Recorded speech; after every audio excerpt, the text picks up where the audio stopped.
بسم الله الرحمن الرحيم الحمد لله رب العالمين والصلاة والسلام على أشرف الأنبياء والمرسلين نبينا محمد وعلى آله وصحبه أجمعين. أما بعد, donc on continue l'explication de l'épître d'Al-Muqaddim al-Ajurramiyya et on s'était arrêté pour cette classe-là à la fois précédente au chapitre de Al-Af'al, au chapitre des verbes. Et on avait vu la parole d'Ibn Ajurram rahimahullah ta'ala lorsqu'il disait فالماضي مفتوح الآخر أبدا والأمر مجزوم أبدا والمضارع ما كان في أوله إحدى الزوائد الأربع التي يجمعها قولك أنيت وهو مرفوع أبدا حتى يدخل عليه ناصب أو جازم.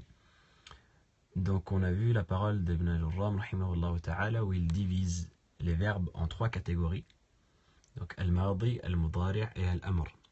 Et on a vu ce qui se rattachait à Al-Mardi et Al-Mudari' dans les séances précédentes.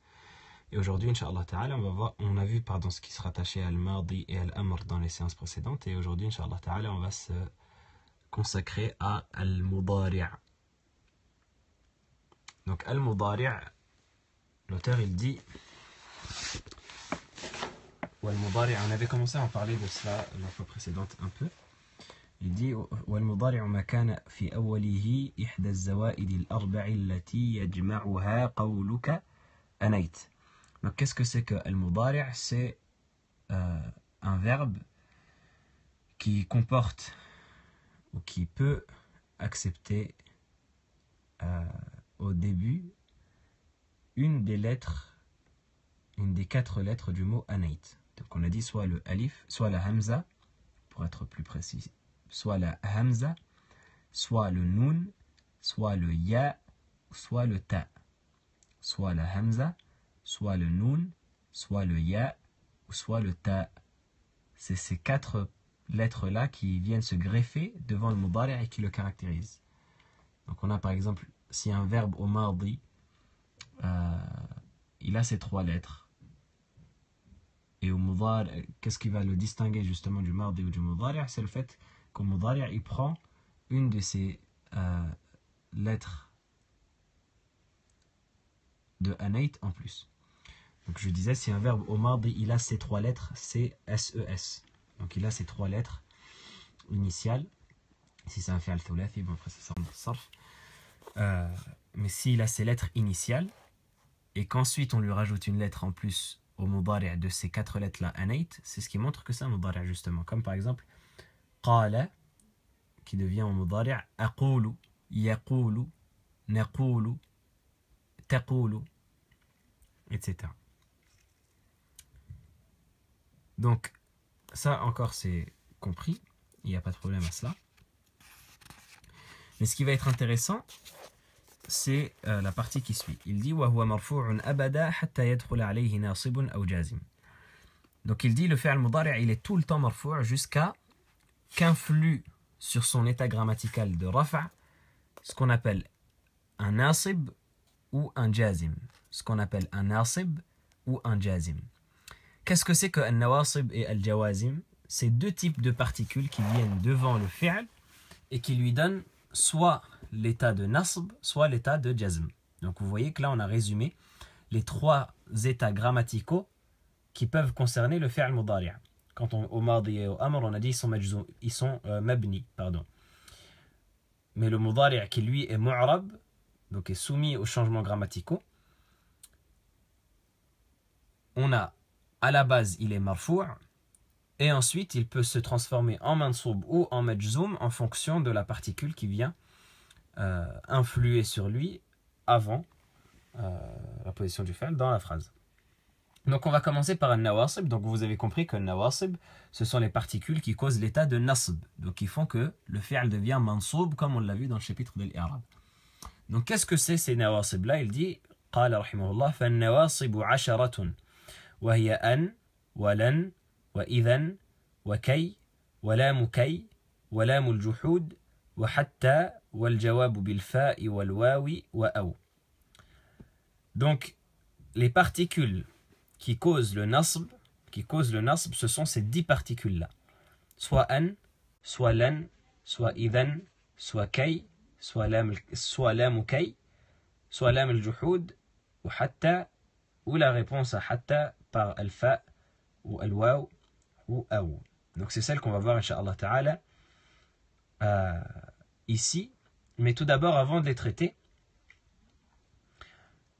on peut les diviser en trois catégories. On peut les diviser en trois catégories. Une catégorie de nawasib qui cause le nasb à elle seule, sans avoir besoin de quoi que ce soit d'autre. Une catégorie de nawasib qui cause le nasb à elle seule, sans avoir besoin de quoi que ce soit d'autre. Une catégorie de nawasib qui cause le nasb en implicitant la particule an, ou en pouvant impliciter la particule an, jawazan, c'est-à-dire que ça peut l'être comme ça peut ne pas l'être. Et on va voir, vous allez comprendre ce charabia-là quand je vais détailler, incha'Allah, avec les exemples comme la maxime arabe dit, bil mithal yattadah al maqal. Mais là, retenez qu'il y a ces trois catégories-là. Il y a une troisième catégorie qui n'est considérée nasib que en implicitant un an qui serait caché. Donc je répète, la première catégorie, ça implique le nasb à elle seule. La deuxième catégorie, ça implique le nasb en pouvant impliciter un an. Donc ce n'est pas obligatoire qu'il y ait un an implicite, mais quand je dis un an, c'est cette particule-là. Mais c'est possible. Et une troisième catégorie où c'est obligatoire qu'il y ait un an implicite, sinon ce n'est pas un nasb. Donc la première catégorie qui cause le nasb par soi-même, donc qui n'a besoin de rien d'autre, vous aurez compris déjà qu'il y a an. C'est le principal. Ensuite il y a lan, il y a idhan, et il y a kay. Donc an qui montre ou qui implique la condition ou le fait. Par exemple, Allah subhanahu wa ta'ala il dit dans le verset Atma'u an yaghfira li rabbi. Atma'u an yaghfira li rabbi. Je souhaite que mon Seigneur me pardonne. Donc an ici, ça explicite le fait du pardon, donc c'est équivalent à que, à la particule que. Dans l'autre verset, Allah subhanahu wa ta'ala dit wa akhafu an ya'kulahu dhi'b, en citant la parole de Yaqub alayhi salam à propos de son fils Yusuf, qui ne voulait pas l'envoyer avec ses frères. Il dit wa akhafu an ya'kulahu dhi'b. J'ai peur que le loup l'attaque et le dévore. Donc encore une fois, le même sens que que. Inni la yahzununi an tadhhabu bihi. Cela m'attriste que vous le preniez avec vous. Donc an tadhhabu bihi. Etc. etc. Donc ça c'est la première lettre. Donc évidemment, ça montre que donc ça c'est au futur. Ensuite on a lan qui est elle la négation du futur. Cette particule là c'est la négation du futur. Comme dans le verset où Allah subhanahu wa ta'ala dit en citant la parole des mécréants lan nu'mina laka. Lan nu'mina laka. Donc vous voyez déjà dans tous les verbes des exemples qu'on cite, ces verbes-là, ils sont à l'état de nasb. Lan nu'mina laka. Nous ne croirons jamais en toi. Jusqu'à temps que tu nous ramènes ceci et cela, des conditions qui sont mentionnées dans le verset. Dans le verset où Allah subhanahu wa ta'ala il dit lan nabraha alayhi akifin. Nous resterons ou nous ne le quitterons pas jusqu'à que Moussa alayhi salam revienne, en citant la parole des gens du peuple de Moussa. Nous ne cesserons de rester à adorer ce veau d'or jusqu'à que Moussa nous revienne. Et dans l'autre verset, Allah subhanahu wa ta'ala dit Lan tanalul bir. Vous n'atteindrez jamais le bien hatta tunfiqu mimma tuhibbun, jusqu'à dépenser de ce que vous aimez. Ensuite, il y a idhan. Idhan qui est une particule qui montre la causalité ou la relation de cause à effet. Idhan, c'est comme si c'est la traduction de alors, dans une relation de si alors. Et pour que ce soit considéré comme un nasib, ce idhan-là a 3 conditions. Donc la première condition, c'est que ce soit au début d'une réponse. Évidemment, vu que c'est dans une condition, dans une phrase de si alors, c'est comme si je dis si tu fais tes devoirs, alors tu auras une récompense. Et donc idhan ici, elle a ce sens-là, et donc il faut que ce soit au début d'une phrase qui répond à la condition. إذن في صدر جملة الجواب. La deuxième des conditions, c'est أن يكون المضارع الواقع بعدها دالا على الاستقبال. Donc la deuxième condition, c'est que le mudari', donc le verbe qui est ensuite, qui est après إذن, est pour sens le futur et non pas le présent. Parce qu'à ce moment-là, ce ne serait pas un nasib, mais quand le fi'l a pour sens le futur, le fi'l mudari' a pour sens le futur, à ce moment-là, idhan est un nasib. الثالث أن لا يفصل بينها وبين المضارع فاصل غير القسم أو النداء أو لا النافية. Donc, la troisième des conditions, et on va voir Inch'Allah Ta'ala des exemples qui explicitent cela, c'est qu'il n'y ait pas entre idhan et entre le fi'l mudari' quoi que ce soit qui les sépare, sauf une particule pour jurer, pour émettre le serment, donc ce qu'on appelle qasam, ou un nida, ce qu'on va voir Inch'Allah Ta'ala dans les chapitres qui suivent, qui est la particule pour appeler, ou la nafiya, qui est un type de la qu'on appelle le la de la négation. Et donc s'il y a autre chose que ces 3 particules-là qui séparent idhan du fi'l mudari', à ce moment-là, ce n'est plus un nasib. Donc par exemple, si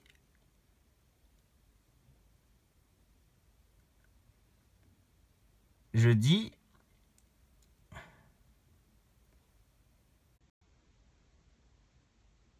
disais an-nida ou la nafiya.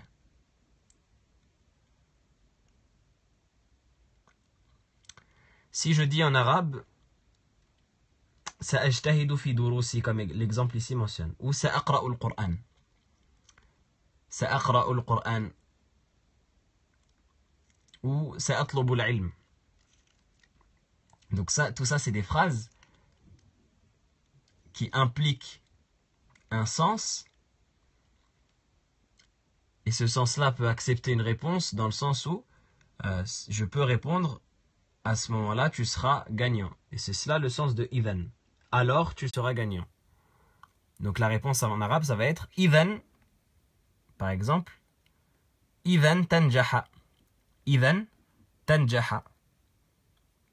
Donc le fi'l mudari' il sera mansoub. Donc ça c'est le type classique de idhan.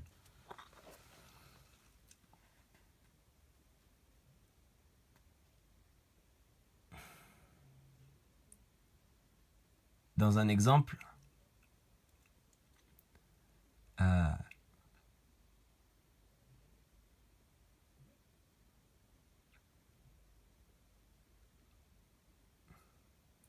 سأجمع مالا, سأجمع مالا, je vais rassembler de l'argent. إذن يكثر حولك اللصوص. Alors vont se dénombrer autour de toi les voleurs. إذن يكثر حولك اللصوص.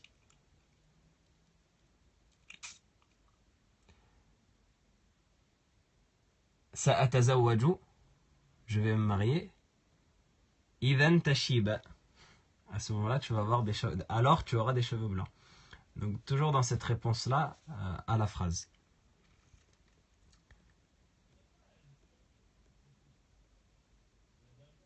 Et on a dit que c'est considéré comme un nasib à condition qu'il n'y a rien qui sépare entre idhan et entre le fi'l mudari' sur lequel il vient appliquer un nasb. Sauf les trois choses qu'on a mentionnées qui sont al-qasam, le fait de jurer, al-nida et la nafiya. Donc les exemples qu'on peut citer, c'est pour al-qasam, le fait de jurer, par exemple de dire à la réponse à la question qu'on avait évoquée, ou à l'affirmation qu'on avait évoquée, sa'uraji'u durusi ou sa'ajtahidu fi durusi, répondre idhan wallahi tanjaha. Idhan wallahi tanjaha. Donc le fait qu'il y ait wallahi entre idhan et entre tanjah, ça n'annule pas le fait que idhan est un nasib. Ça n'annule pas le fait que idhan est un nasib et ça conserve son état de nasib parce que c'est un qasam. Parce que wallahi c'est un qasam. On jure avec la construction wallahi.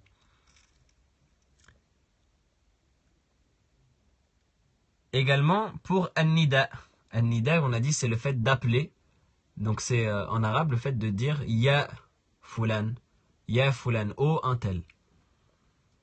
Ça également lorsque c'est entre, et on va voir Inch'Allah, il y a un chapitre de al-munada, de nida dans la Jurramiyya, donc on le verra Inch'Allah. Donc le fait d'avoir un nida entre la nafiya, entre idhan et entre al-fi'l mudari', ça n'annule pas la caractéristique de nasib, de idhan.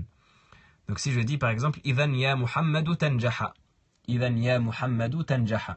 Donc idhan ça reste toujours un nasib malgré le fait qu'il y ait ya Muhammad entre lui et entre le fi'l mudari', mais on a dit an-nida ça n'annule pas le caractère nasib du mot de idhan lorsqu'il les sépare.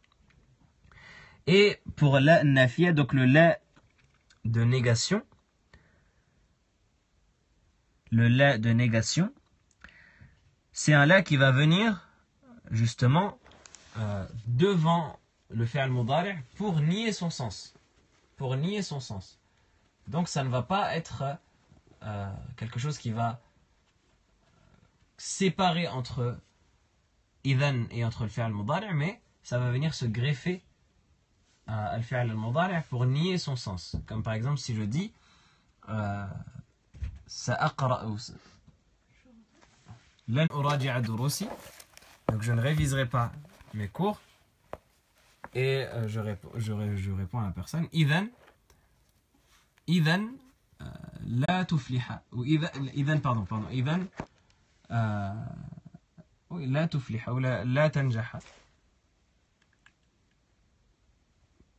idhan la tufliha ou la tanjaha.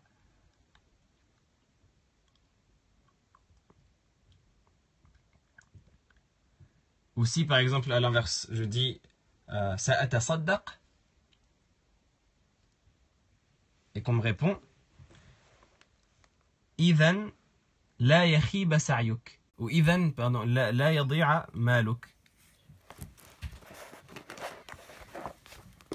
Si la phrase c'est je donnerai en aumône et qu'on me répond alors ton argent ne sera pas perdu. Donc idhan ici ça va causer un état de nasb, l'état grammatical de nasb sur le fi'l mudari',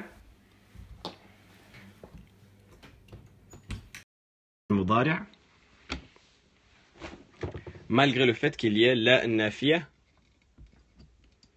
qui s'interpose entre idhan et entre le fi'l, malgré le fait qu'il y ait la nafiya qui s'interpose entre idhan et entre le fi'l, mais ça ne va pas annuler la caractéristique de nasib de idhan. Et la dernière de ces quatre particules-là, c'est kai. C'est kai.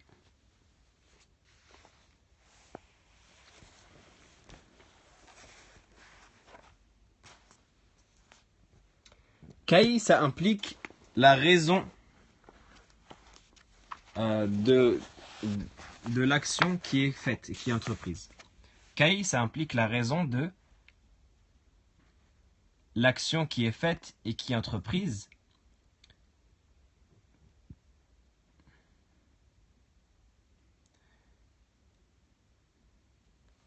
Et pour que ce soit considéré comme un nasib, il faut absolument qu'il y ait le lam, justement, qui va avec kay,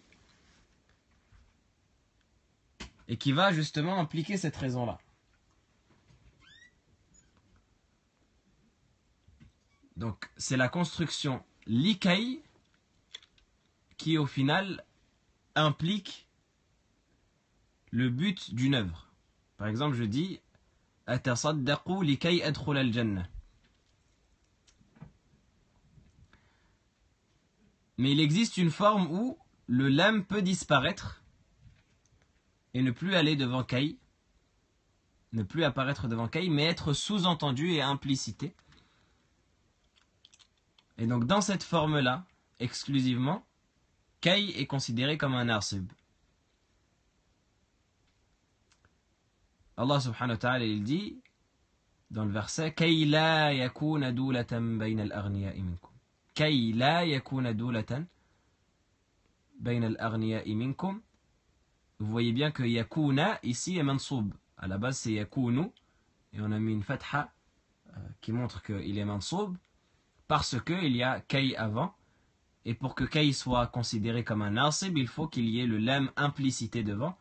Donc le sens de ce verset, c'est li kay la yakuna dulatan, mais le lam n'est pas apparu.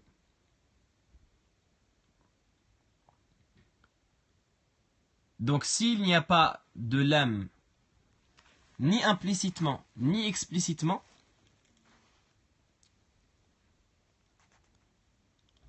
eh bien, ce sera un an qui sera considéré comme un nasib implicite. Kay ne sera plus nasib, mais sera simplement ce qu'on appelle harf ta'lil, donc qui va montrer la raison, comme on disait au début, qui va montrer la raison de quelque chose qui est commis. Et on va s'arrêter là, Inch'Allah Ta'ala. Si jamais il y a des questions à propos de ces éléments qui sont assez techniques, n'hésitez pas. Et Inch'Allah Ta'ala, en début de séance prochaine, j'essaierai de ramener encore une fois un maximum d'exemples du Coran et des textes en arabe pour illustrer ces nawasib là. Allahu a'lam wa barakallahu fikum.